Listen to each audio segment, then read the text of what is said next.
little more explanation about visas. This is a very, very complicated topic, so there's no way that I'm going to explain it all in a 10-minute video. It varies incredibly depending on the country you're from, your educational background, your specific skills. I'm sorry, I'm not an immigration lawyer, so I really can't give you too much advice beyond my own personal experience, or direct you towards forums, links, and stuff like that, which will be on the side of this video, where you can get more information from people who might have been in a similar situation as you.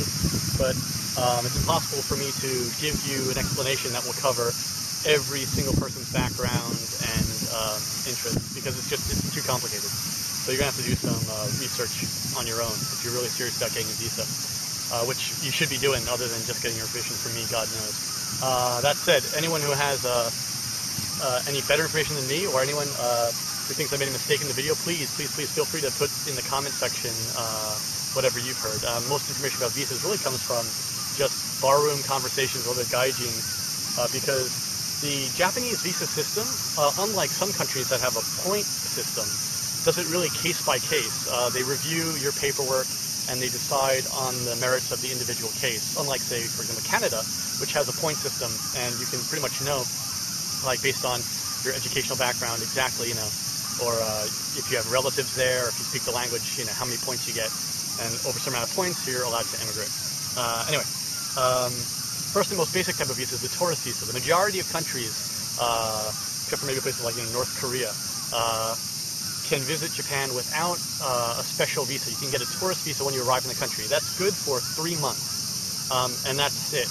You can't work on a tourist visa.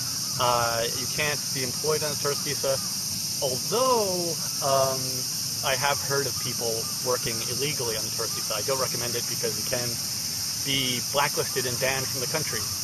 So it's not really something you want to do if you're really serious about living in Japan, because it could end up getting you banned from the country for 10 years, and that's a pretty big risk to take. So I don't recommend it, but I have heard stories. Then there's a working holiday visa. Now, a working holiday visa is only for certain countries, like, for example, Australia, New Zealand, I believe the UK, Poland, I think, some other countries, anyway, Korea. You can come here and study and work. I believe for most countries, again, it varies from country to country, it's a 6-month visa, but it can be extended by another half year, up until, I think, in some cases, 2 years you can extend the working holiday visa. But you can work and study on that visa. There's also just a regular student visa. If you are enrolled full-time in a school, studying most likely Japanese, although you could enter university here. There are some good international universities here that allow international students, like Temple and Sophia University, even Rikyo, some other exchange programs.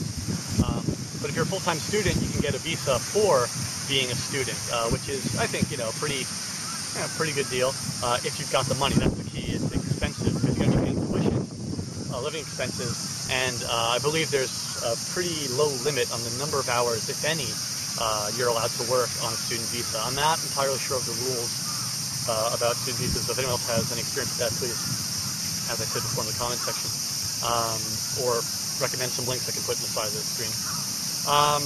Then there's work visa. Now, work visa requires that you have a company sponsoring.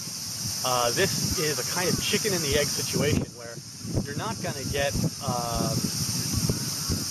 you're not going to get you're not going to get a job unless you're in the country in many cases already. But you can't get into the country to work unless you've got a visa, which is why some people I've heard come over on tourist visa and then start looking for a job, whereas other people try and get, headhunted back in their home country and take it over here. The options as to what type of company will sponsor you really depend on your academic background and your skills. To be honest, there are a lot of international companies, but the majority of jobs available in Japan are for Japanese people who speak the Japanese language fluently. So you might have skills that are usable, but except for certain fields like IT, maybe, or I don't know, some types of sales jobs perhaps. I've heard lawyers who get jobs and move over here from America or some other countries. But the majority of people who come over here who are recruited abroad are teachers or military personnel. The United States military, I believe, is the largest employer. of foreigners in Japan. After that, I believe the English schools like Nova employ the most. A lot of people come over with them, work with them for a short time, and then change jobs, as I did. Actually, my situation, taught English for a long time. I still do a bit. But I now have a self-sponsored visa, which technically doesn't really exist, which is why I was a little bit stressed in my last video about the visas, because basically I have tax receipts and all the information that show that totally I'm making enough money from all my writing and acting and random stuff I do to total a livable wage. And I got letters from different employers showing that they want me to work there, but I don't have technically one specific sponsor. Now, I'm only able to do this because I've already been in the country 6 years and renewed my visa several times, have been paying taxes for 6 years, have never been arrested, have never been late on renewing anything. So self-sponsored visa, as far as I'm aware, is only really available for people who have been in the country a while and already shown that they're, productive members of society. But that would basically be a work visa, just with no single sponsor. Then after 10 years, actually, you can change over, which I'm hoping to do after the end of my next visa, to what's called a permanent resident status. Permanent resident, you only really get around 10 years been in the country. It basically means you don't have to get a visa anymore. You paid your dues, they accept that you are living here a long time, but you're not a citizen. You are just a resident. You can't vote. You basically are just a tax-paying resident of the country. That being said, it is possible to become a citizen. There are some foreigners who are citizens. It gets kind of confusing because Japan and Japanese people view being Japanese as a race rather than a nationality. So there are white Japanese who have passports that prove that they are Japanese, but the reality is genetically they are not of Japanese descent. There's Koreans and Chinese who have lived in the country for generations who are still not citizens. They're just permanent residents, which is a really fascinating issue, but probably not something that will apply to the majority of people watching this video. Then there's the, I guess, final option, the marital visa. It's always there.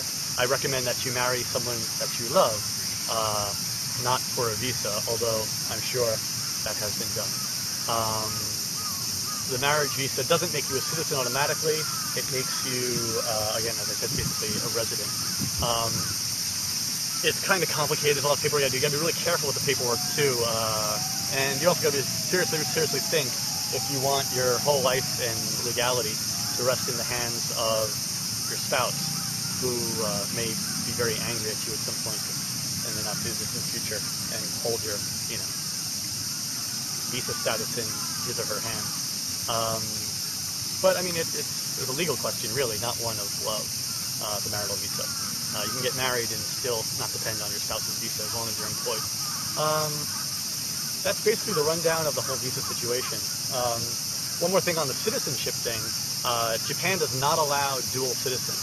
If you become a citizen of Japan, you have to renounce the citizenship of your home country, which is one of the main reasons why a lot of people don't want to do it, especially those who are not genetically Japanese.